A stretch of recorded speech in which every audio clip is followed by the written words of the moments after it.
بسم اللہ الرحمن الرحیم بسم اللہ الرحمن الرحیم الحمد للہ رب العالمین والصلاة والسلام علی رسولہ الکریم اما بعد السلام علیکم ورحمۃ اللہ وبرکاتہ۔ سامعین اکرام، پچھلے ایپیسوڈ میں حنین اور طائف کے غزوات کا مختصر جائزہ لیا گیا، لہٰذا اب غزوہ تبوک کا مختصر واقعہ پیش خدمت ہے۔ اصل میں مورخین کی رائے میں غزوہ تبوک جنگ موتا کا انتقام ہے، جس کے لیے غسانی بادشاہ نے ایک عظیم لشکر تیار کر کے ہرقل روم سے امداد طلب کی۔ ہرقل نے 40,000 کا لشکر غسانی بادشاہ کے پاس بھیجا۔ ابو عامر راہب مکہ سے قیصر روم کے پاس پہلے ہی چلا گیا تھا۔ اس کا کام اور مقصد یہی تھا کہ قیصر روم کو مدینہ پر حملہ کرنے کے لیے تیار کریں۔ حالانکہ منافقین یہ دیکھ چکے تھے کہ رسول اللہ صلی اللہ علیہ وسلم ہر میدان میں کامیاب ہیں اور روئے زمین کی کسی طاقت سے نہیں ڈرتے۔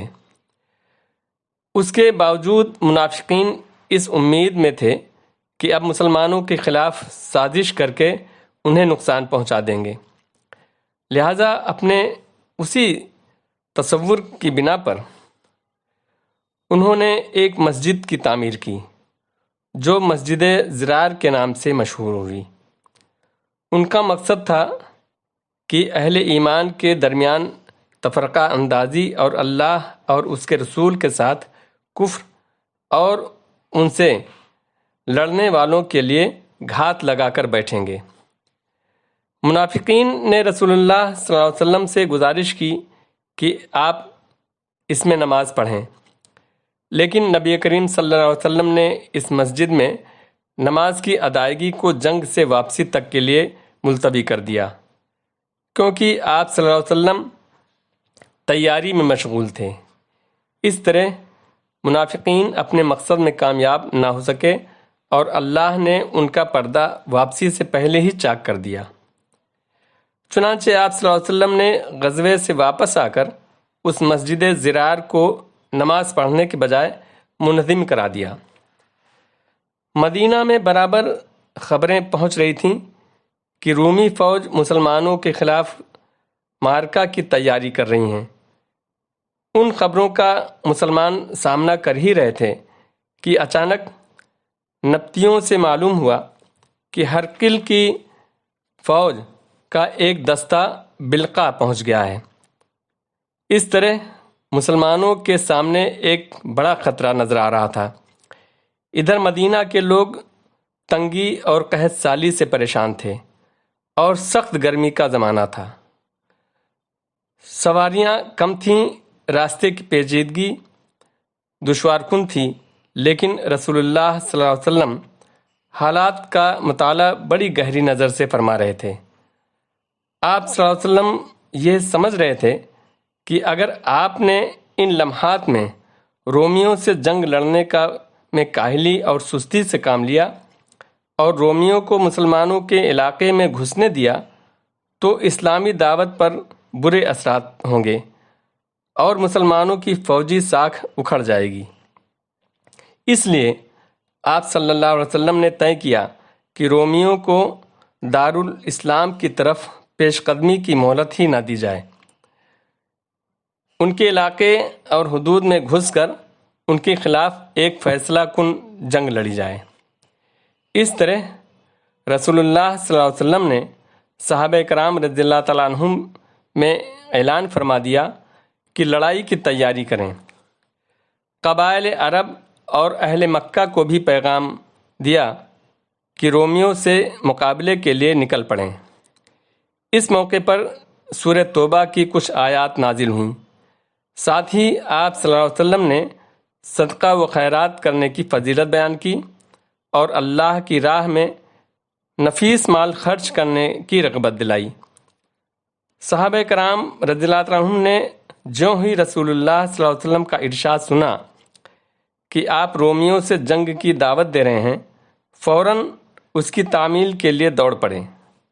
قبیلے اور برادریاں ہر طرف سے مدینہ میں اترنا شروع ہو گئیں۔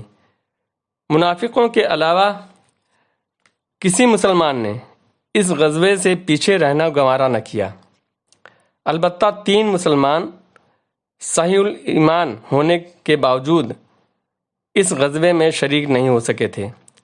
ان کا واقعہ آگے آ رہا ہے۔ مسلمان صدقہ و خیرات کرنے میں ایک دوسرے سے آگے تھے۔ حضرت عثمان رضی اللہ تعالیٰ عنہ اپنا مال تجارت شام کی طرف روانہ کرنے والے تھے۔ انہوں نے وہ سارا مال لشکر کے سامان کی تیاری کے لیے صدقہ کر دیا، جس کے مقدار 900 اونٹ، 100 گھوڑے، میں ساز و سامان اور 1000 سونے کے دینار حضور صلی اللہ علیہ وسلم کی خدمت میں لا کر ڈال دیا۔ حضرت ابو بکر صدیق رضی اللہ تعالیٰ عنہ نے اپنے گھر کا سارا مال و اسباب لا کر رسول اللہ صلی اللہ علیہ وسلم کی خدمت میں پیش کر دیا اور بتایا کہ بال بچوں کو اللہ کے سپرد کر کے آیا ہوں۔ حضرت عمر فاروق رضی اللہ تعالیٰ عنہ نے اپنے مال کا آدھا حصہ اللہ کی راہ میں دے دیا اور آدھا اپنے اہل و عیال کے لیے چھوڑا۔ حضرت عبد الرحمن بن عوف رضی اللہ تعالیٰ عنہ نے تقریباً 29.5 کلو چاندی دیا۔ حضرت عباس رضی اللہ تعالیٰ عنہ، حضرت طلحہ رضی اللہ تعالیٰ عنہ، حضرت سعد بن عبادہ رضی اللہ تعالیٰ عنہ اور محمد بن سلمہ کا بھی کافی مال لائے۔ حضرت عاصم بن عدی رضی اللہ عنہ نے 13.5 ٹن کھجور لا کر حضور صلی اللہ علیہ وسلم کی خدمت میں پیش کر دیا۔ بقیہ صحابہ بھی کافی صدقات لے کر آئے۔ عورتوں نے اپنے ہار، بازو بند، پازیب، بالی، انگوٹھی وغیرہ جو بھی جس سے ہو سکا حضور صلی اللہ علیہ وسلم کی خدمت میں بھیجا۔ اس طرح لشکر تیار ہو گیا تو رسول اللہ صلی اللہ علیہ وسلم نے حضرت علی رضی اللہ تعالیٰ عنہ کو اپنے اہل و عیال کی دیکھ بھال کے لیے مدینہ میں ہی رہنے کا حکم دیا، اور ماہ رجب سن 9 عیسوی میں سن 9 ہجری میں 30,000 کا لشکر لے کر مدینہ سے روانہ ہوئے۔ ادھر منافقین نے حضرت علی بن ابی طالب رضی اللہ تعالیٰ عنہ کو طعنہ دیا کہ حضور صلی اللہ علیہ وسلم کو حضرت علی رضی اللہ عنہ کی کوئی پرواہ نہیں ہے، وہ ان کو بار گراں سمجھتے ہیں، اس لیے ان کو چھوڑ گئے۔ یہ سن کر حضرت علی رضی اللہ تعالیٰ عنہ مدینہ سے نکل پڑے اور رسول اللہ صلی اللہ علیہ وسلم سے جا ملے۔ آپ صلی اللہ علیہ وسلم نے انہیں پھر مدینہ واپس کر دیا اور فرمایا، کیا تم اس بات سے راضی نہیں کہ مجھ سے تمہیں وہی نسبت ہے جو حضرت موسیٰ علیہ السلام سے حضرت ہارون علیہ السلام کو تھی؟ البتہ میرے بعد کوئی نبی نہیں ہوگا۔ حضرت علی رضی اللہ تعالیٰ عنہ وہاں سے پھر مدینہ کو واپس تشریف لے گئے۔ تبوک کی راہ میں آپ صلی اللہ علیہ وسلم کی لشکر کا گزر ہجر یعنی دیار سمود سے ہوا۔ سمود وہی قوم تھی جس نے پہاڑوں کی چٹانیں تراش کر مکانات بنائے تھے۔ صحیح بخاری میں ابن عمر رضی اللہ تعالیٰ عنہ سے روایت ہے کہ جب نبی کریم صلی اللہ علیہ وسلم دیار سمود سے گزرے تو فرمایا، ان ظالموں کی جائے سکونت میں داخل نہ ہونا، کہیں تم پر بھی وہی مصیبت نہ آ جائے جو ان پر آئی تھی۔ پھر آپ صلی اللہ علیہ وسلم نے اپنا سر ڈھکا اور تیزی سے چل کر وادی پار کر گئے۔ راستے میں رسول اللہ صلی اللہ علیہ وسلم کا معمول تھا کہ آپ صلی اللہ علیہ وسلم ظہر اور عصر کی نمازیں اکٹھی پڑھتے اور اسی طرح مغرب اور عشاء کی نمازیں بھی اکٹھی پڑھتے، جمع تقدیم بھی کرتے اور جمع تاخیر بھی کرتے تھے۔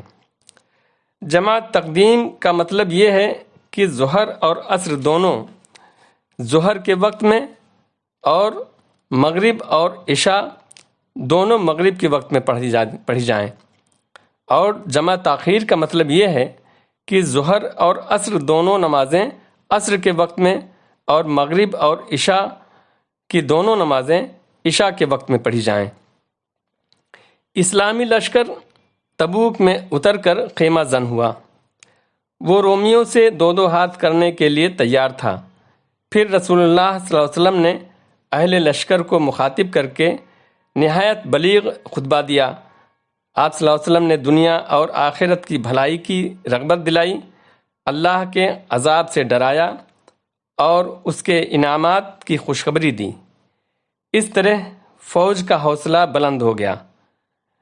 دوسری طرف رومیوں اور ان کے حلیفوں کا یہ حال ہوا کہ رسول اللہ صلی اللہ علیہ وسلم کی آمد کی خبر سن کر ان کے اندر خوف پیدا ہو گیا۔ ہرقل آپ صلی اللہ علیہ وسلم کو پیغمبر حق سمجھتا تھا۔ اس نے جب آپ صلی اللہ علیہ وسلم کے آنے کی خبر سنی تو ڈر کے مارے پیچھے ہٹ جانے میں ہی بہتر سمجھا۔ عیسائی لشکر اور غسانی بادشاہ سب لشکر اسلام کی خبریں سن کر ادھر ادھر بھاگ گئے اور میدان خالی چھوڑ گئے۔ ہرقل اور اس کی فوج کے اس طرز عمل کا اثر جزیرہ عرب میں اور باہر مسلمانوں کی فوجی ساکھ پر بہت عمدہ اثر ہوا۔ سرحد شام کے حاکموں اور رئیسوں نے اطاعت کی اور امن و امان رکھنے کا اقرار لے کر صحابہ کرام سے رسول اللہ صلی اللہ علیہ وسلم نے مشورہ کیا۔ سب کی رائے یہی تھی کہ اب اور زیادہ قیام اور انتظار کی ضرورت نہیں۔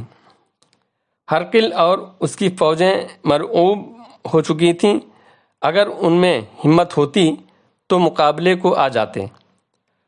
آخر کار نبی کریم صلی اللہ علیہ وسلم تبوک سے مدینے کی طرف روانہ ہوئے۔ جب آپ صلی اللہ علیہ وسلم مدینے کے قریب پہنچے تو آپ صلی اللہ علیہ وسلم نے صحابہ کرام کو منافقین کی بنائی ہوئی مسجد زرار کے مسمار کرنے کا حکم دیا، کیونکہ اللہ تعالیٰ نے سورہ توبہ کی آیت نمبر 107 سے لے کر کئی آیتیں نازل فرمائیں، اور اس طرح منافقین کی سازش سے آپ صلی اللہ علیہ وسلم کو واقفیت ہو چکی تھی۔ چنانچہ مسجد زرار کا نام و نشان بھی مٹا دیا گیا۔ اسلامی لشکر تبوک سے مظفر و منصور واپس مدینہ آ گیا۔ کوئی لڑائی نہیں ہوئی۔ اللہ مومنین کے لیے جنگ کے معاملے میں کافی ہوا۔ تبوک کے سفر میں رسول اللہ صلی اللہ علیہ وسلم کو پورے 50 دن لگے۔ یہ نبی کریم صلی اللہ علیہ وسلم کی حیات مبارکہ کا آخری غزوہ تھا، جس میں آپ صلی اللہ علیہ وسلم نے بنفس نفیس شرکت فرمائی۔ اس غزوہ میں سارے مومنین صادقین نے شرکت کی، سوائے 3 لوگوں کے۔ یہ تینوں حضرت کعب بن مالک، مرارہ بن ربیعہ اور ہلال بن امیہ تھے۔ انہوں نے سچائی اختیار کرتے ہوئے اقرار کیا کہ ہم نے سستی اور کاہلی کی وجہ سے غزوے میں شرکت نہیں کی تھی۔ اس طرح اس پر رسول اللہ صلی اللہ علیہ وسلم نے صحابہ کرام کو حکم دیا کہ ان تینوں لوگوں سے بات چیت نہ کریں، لہذا ان کے خلاف سخت بائیکاٹ شروع ہو گیا۔ سختی یہاں تک بڑھی کہ 40 روز گزرنے کے بعد حکم ہوا کہ یہ لوگ اپنی عورتوں سے بھی الگ ہو جائیں۔ جب بائیکاٹ پر 50 روز پورے ہو گئے تو اللہ تعالیٰ نے ان کی توبہ قبول کیے جانے کے بارے میں سورہ توبہ کی آیت نمبر 118 نازل فرمائی، یعنی اور اللہ نے ان 3 آدمیوں کی بھی توبہ قبول کی جن کا معاملہ مؤخر کر دیا گیا تھا۔ اس غزوے سے متعلق سورہ توبہ کی بہت سی آیات نازل ہوئیں، کچھ آپ صلی اللہ علیہ وسلم کی تبوک روانگی سے پہلے، کچھ روانگی کے بعد، دوران سفر میں، اور کچھ مدینہ آنے کے بعد۔ ان آیات میں غزوے کے حالات کا ذکر کیے گئے ہیں، منافقین کا پردہ کھولا گیا ہے، مخلص مجاہدین کی فضیلت بیان کی گئی ہے، اور مومنین صادقین جو غزوے میں گئے تھے اور جو نہیں گئے تھے ان کی توبہ کی قبولیت کا بھی ذکر ہے۔ باقی انشاءاللہ اگلے ایپیسوڈ میں جاری رہے گا۔ والسلام علیکم ورحمۃ اللہ وبرکاتہ، وصلی اللہ تعالی علی خیر خلقہ محمد و آلہ و صحبہ اجمعین۔